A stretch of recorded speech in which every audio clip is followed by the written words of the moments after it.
Radio City podcast.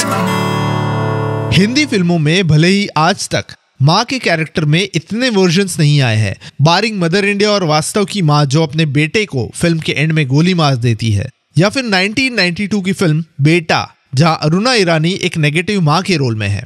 पर हाँ, बाप के कैरेक्टर्स में हमें कई वर्जन्स मिले हैं। कितनी फिल्मों में बाप को विलन दिखाया है, कितने में बाप को हीरो दिखाया है, और आजकल की फिल्मों में तो बाप को वो इंसान दिखाया है जो अपने बेटे या बेटी के सक्सेस का रीजन है। Of course there are films like Animal जिसमें तो बाप और बेटे का कुछ अटपटा सा ही रिलेशन दिखाया है। अच्छा, अब इस बाप के कैरेक्टर के लिए मैं आपको एक मूवी प्लॉट सुनाता हूँ। आपको गेस करना है कि ये कौन सी फिल्म या ये कौन सा बाप है। एक बाप है जो बहुत अमीर है, खुद के मेहनत से उसने अपना एम्पायर, अपना साम्राज्य खड़ा किया है। उसका एक बेटा है जिस पर उस बाप को बहुत ही नाज है। बाप चाहता है कि अब उसका बेटा उसकी गद्दी, उसकी पोजीशन संभाले। पर बेटे को प्यार हो जाता है एक ऐसी लड़की से जो एक नौकरानी है। बेटा अपने बाप को इस बारे में बताता है तो बाप इसे पूरी तरह से नकार देता है।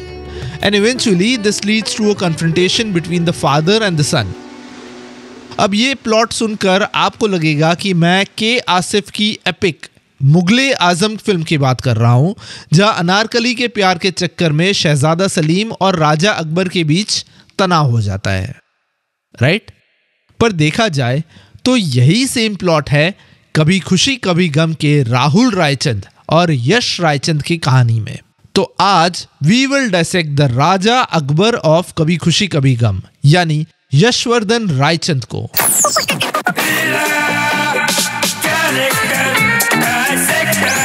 Character dissector with Atiq.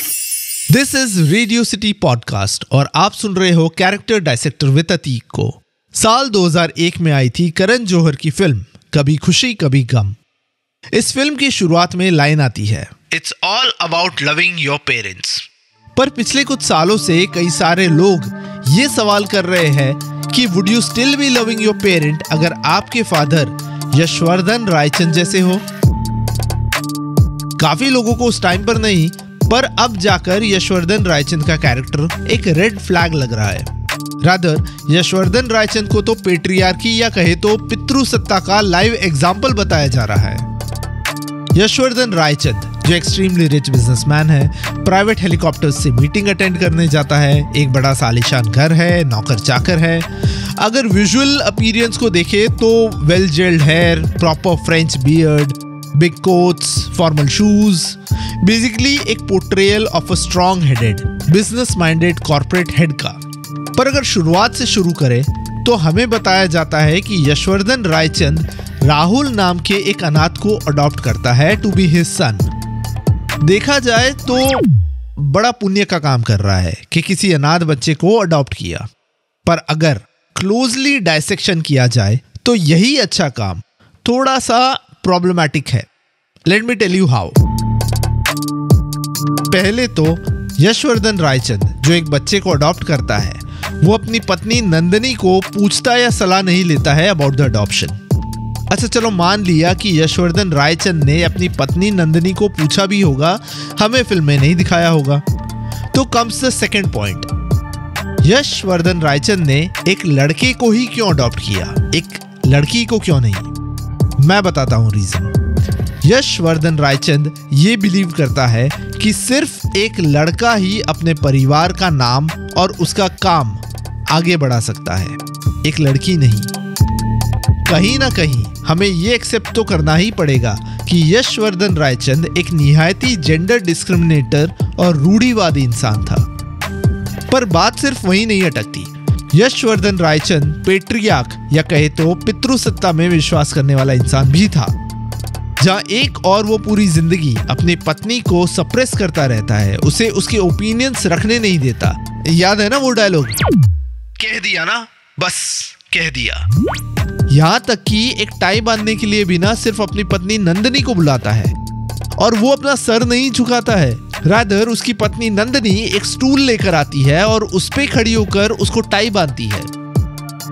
शायद पुष्पा को उसका डायलॉग पुष्पा झुकेगा नहीं का इंस्पिरेशन भी इधर से ही मिला हो। पर यशवर्धन रायचंद का ये कहर उसकी बीवी तक सीमित नहीं था। He independently decided the trajectory of his kids' lives. अपने बच्चों की जिंदगी, उनके करियर भी वही डिसाइड करता था, irrespective of कि उसके बच्चों के कोई ड्रीम्स या एस्पिरेशनल है। यशवर्धन रायचंद अपने दोनों बच्चों को पहले बोर्डिंग स्कूल भेजता है और फिर उन्हें लंदन के सेम कॉलेज से MBA करने को फोर्स करता है। What if उसका बेटा राहुल रायचंद या for that matter Rohan Raichand को MBA नहीं करना हो, उन्हें आर्टिस्ट बनना हो या फिर लॉ करना हो? पर नहीं, यशवर्धन ने कह दिया तो बस कह दिया। और ये कंट्रोल सिर्फ पढ़ाई तक नहीं, उनके निजी जिंदगी में भी जाता है। कभी खुशी कभी गम में Rahul Raichand played by Shahrukh Khan falls in love with Anjali Sharma played by Kajol. पर यशवर्धन रायचंद चाहता है कि उसके बेटे की शादी उसके द्वारा पिक्ड लड़की नैना कपूर प्लेड बाय रानी मुखर्जी से ही हो। और इतनी सी बात को लेकर यशवर्धन रायचंद अपने बेटे राहुल रायचंद को ना सिर्फ घर से बाहर निकाल देता है, वो ये तक कह देता है कि राहुल ने ये इसलिए किया क्योंकि उसके रगों में रायचंद का खून नहीं है। कभी खुशी कभी गम का एंड है, जहां राहुल रायचंद यानी शाहरुख और काजोल रायचंद पैलेस में वापस आते हैं and at the same time Rohan Raichand यानी ऋतिक रोशन, काजोल की छोटी बहन पूजा या कहे तो पू, जो अभी उसकी लव इंटरेस्ट है, ये चारों वापस आते हैं। इन शॉर्ट, जो राहुल रायचंद करके गया था, रोहन रायचंद भी सेम ही करके वापस आया है, which is bringing a girl who's not as rich as them. Film के एंड में यशवर्धन रायचंद अपने बेटे को अपना लेता है, गले लगा के रोता है और हाथ जोड़ के सॉरी कहता है। फनीली इनफ, मैं हमेशा ये सोचता हूँ कि क्या सच में यशवर्धन रायचंद बदल गया था, उसमें परिवर्तन आ गया था, या फिर उसने देखा कि ये तो सेकंड बेटा भी हाथ से निकल रहा है और अपने बड़े बेटे के नक्शे कदम पे चल रहा है, सो बेटर है कि बात मान लो, एक्सेप्ट कर लो, वरना पता चला दूसरा बेटा भी हाथ से निकल जाएगा। क्या कहते हो?